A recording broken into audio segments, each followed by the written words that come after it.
Bonjour et bienvenue à tous dans ce rando vlog Pyrénées Catalanes 5, je crois. Aujourd'hui nous sommes au mois de janvier, toujours en Cerdagne. Là précisément nous sommes entre le domaine skiable de Font-Romeu, vous pouvez voir derrière moi une piste noire, et non loin du domaine skiable des Angles. Nous allons rejoindre le lac des Bouillouzes par le GR10. Donc nous sommes au plat des Aveillances. Ici, c'est un parking au bord de la route des Bouillouzes qui est fermé en hiver. On ne peut pas accéder au lac en voiture. Donc il y a deux solutions, c'est soit à pied par la route, soit en faisant un petit détour et en découvrant d'autres lacs. C'est ce que nous allons faire aujourd'hui.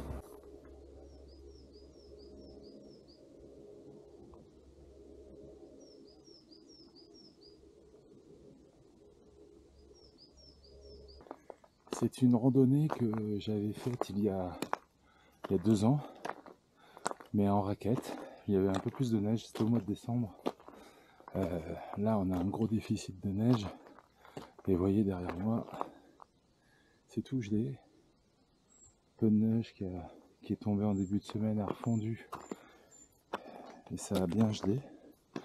Alors je suis équipé de petits crampons à défaut de raquette.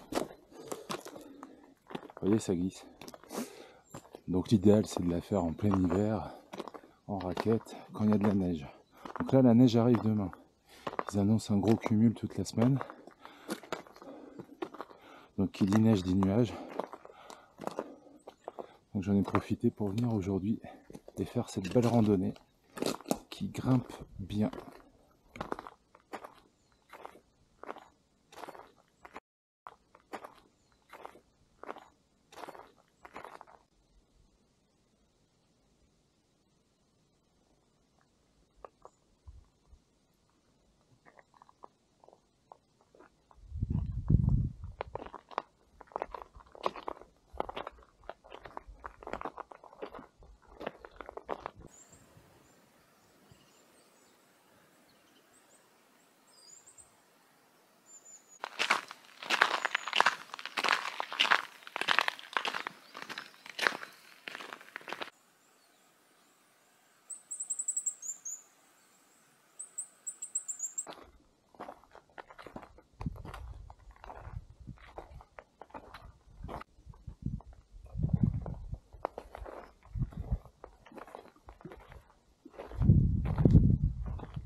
Je ne sais pas pourquoi je chuchote.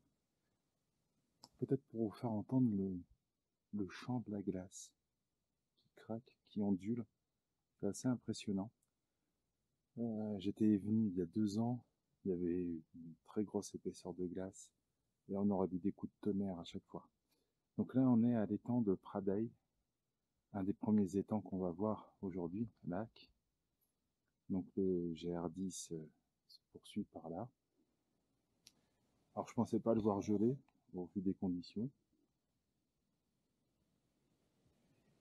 C'est trop beau.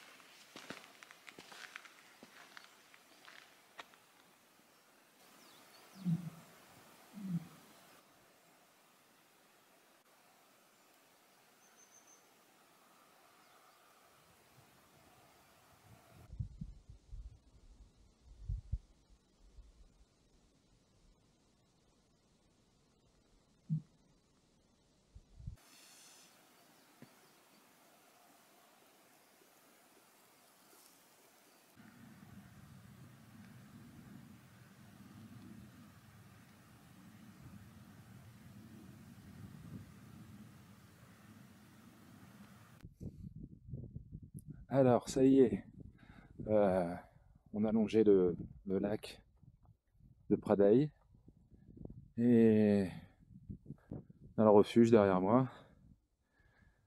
On est arrivé au refuge. Alors, c'est un refuge, bon, il est dans son jus. Mais bon, c'est toujours agréable, on peut s'abriter, faire une pause et la vue est juste magnifique.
Alors ça y est, nous avons quitté le refuge et nous nous dirigeons vers le lac des Bouillouzes. Alors ici on est sur un grand plateau, on se dirige vers le lac des Bouillouzes, le refuge des Bonnes Ors. De ce plateau on peut apercevoir une partie des pistes là-bas de Font-Romeu, hein, qui arrive sur un télésiège qui est ouvert l'été, qui vous permet d'accéder ici à ce plateau pour ensuite faire le tour des lacs du Carlite et d'autres randonnées. Ce télésiège-là, en piéton l'hiver, il n'est accessible qu'avec les bureaux de montagne, si vous êtes avec un accompagnateur.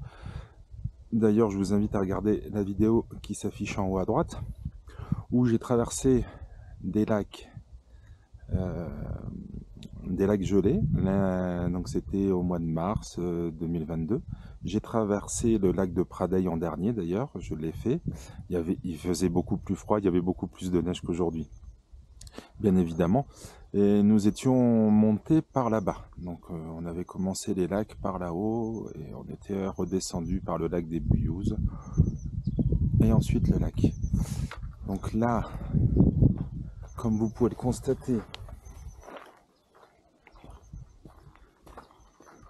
j'ai enlevé les crampons, il n'y a plus du tout de neige, mais je suis content de le faire aujourd'hui au vu de ce qu'ils annoncent pour demain et la semaine prochaine.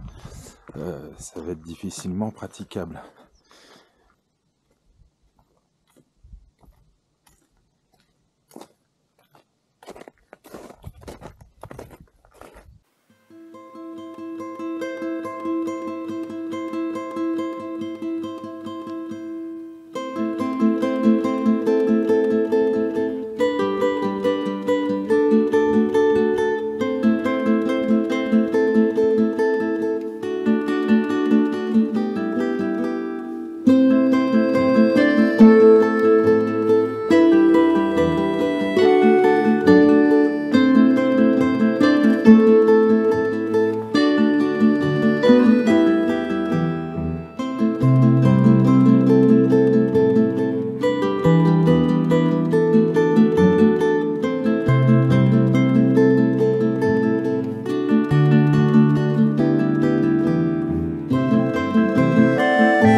Ok, on est arrivé au lac des Bouillous. On va reprendre la route pour retourner au plat d'El Savelans. Et là, je vous emmène sur le barrage. On va traverser le barrage, tout simplement. Et je vous laisse profiter du spectacle.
Ça y est, on entame la descente. Enfin, je l'ai déjà entamé depuis un petit moment, mais il y avait énormément de monde qui montait.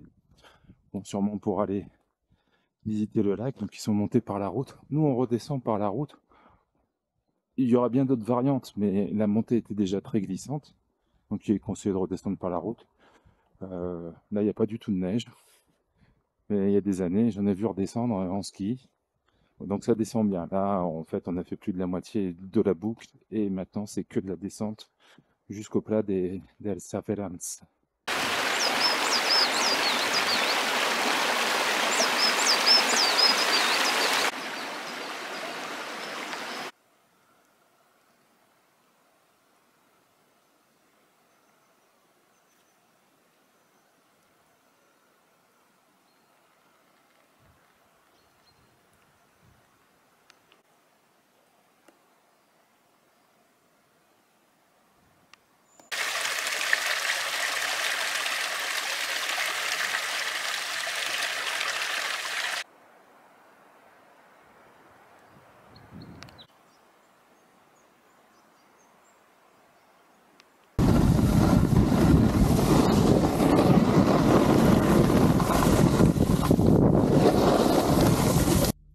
Et oui, me revoilà dans le télécabine de Font-Romeu. Je profite un peu des pistes et du domaine skiable. Il n'y a pas que la rando dans la vie. Alors, du coup, je vous ai pas donné la fin de la rando et mes rushs de fin de randonnée, je les ai perdus bêtement sur une mauvaise manip. Donc la randonnée fait un peu moins de 12 km avec un dénivelé cumulé de 700 mètres. Voilà, donc ça se fait, vous voyez, moi j'ai pris le temps hein, entre les plans vidéo, le drone, la post sandwich, j'ai mis 5 heures en tout et pour tout. Celle-ci peut se faire facilement en 4 heures, que ce soit à pied ou en raquette. Allez, je vous retrouve tout de suite pour une autre rando.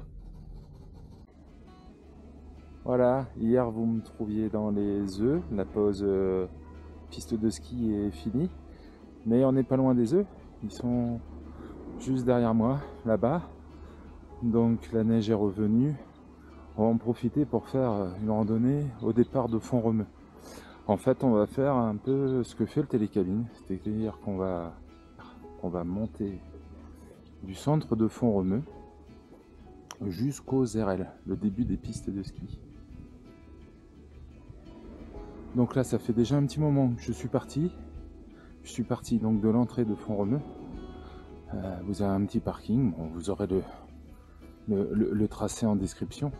Là, je suis arrivé au parcours sportif. Nous allons arriver au musée sans mur, qui est une particularité ici à Font-Romeu, un parcours pédestre jalonnée d'œuvres d'art et il s'en rajoute chaque année. On va rejoindre l'Ermitage et le lycée. Et de là, on va se diriger vers les RL. Allez, c'est parti.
Voilà, nous sommes arrivés aux RL.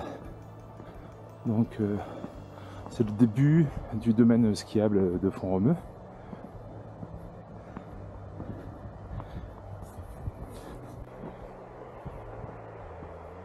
Alors les lunettes, c'est pas pour le soleil, hein, vous l'aurez deviné.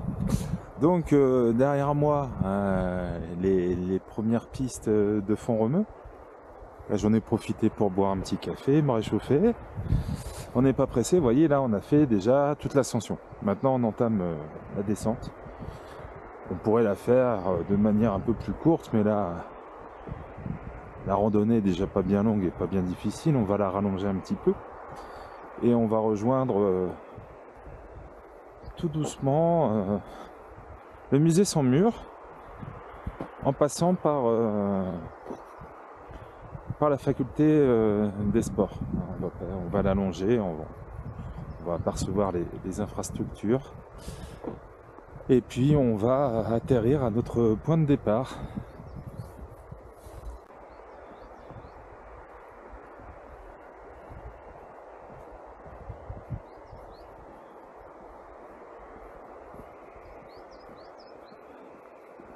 Alors là je suis en chaussures de marche, hein, bien évidemment.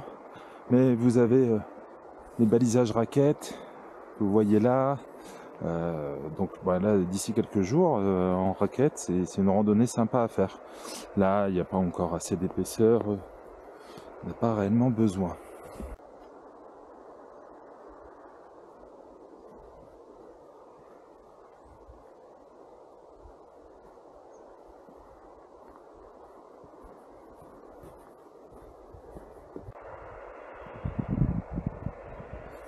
Ah, le chemin est barré parce qu'en fait on est pas loin de l'enclos des chiens de traîneau et je suppose que le chemin est réservé aux chiens de traîneau également.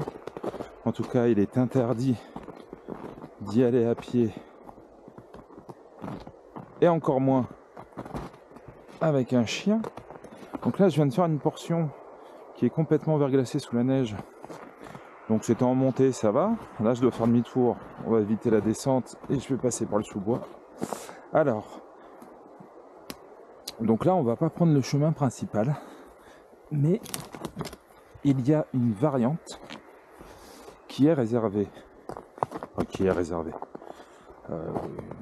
est balisée pour les raquettes. Eh bien, on va l'emprunter. Alors, ça raccourcit un peu le chemin initial que j'avais prévu.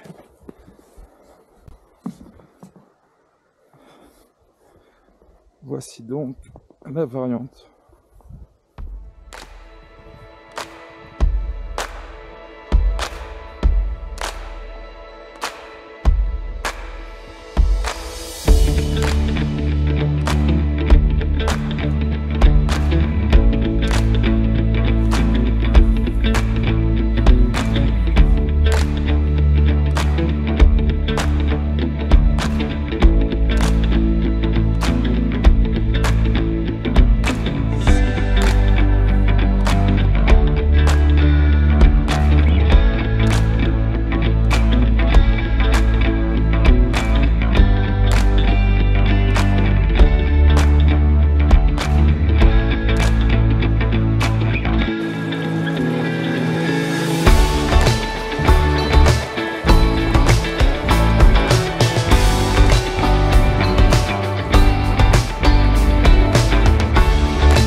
Et c'est ici que s'arrête le rando vlog Pyrénées catalanes, volume 5.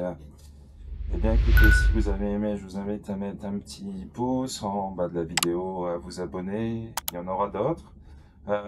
Si vous n'aimez pas me voir blablater, vous avez la version courte qui apparaît ici de la première randonnée, donc celle jusqu'au lac des Bouillous. Je vous en ai fait une version condensée. Vous avez le tracé en dessous.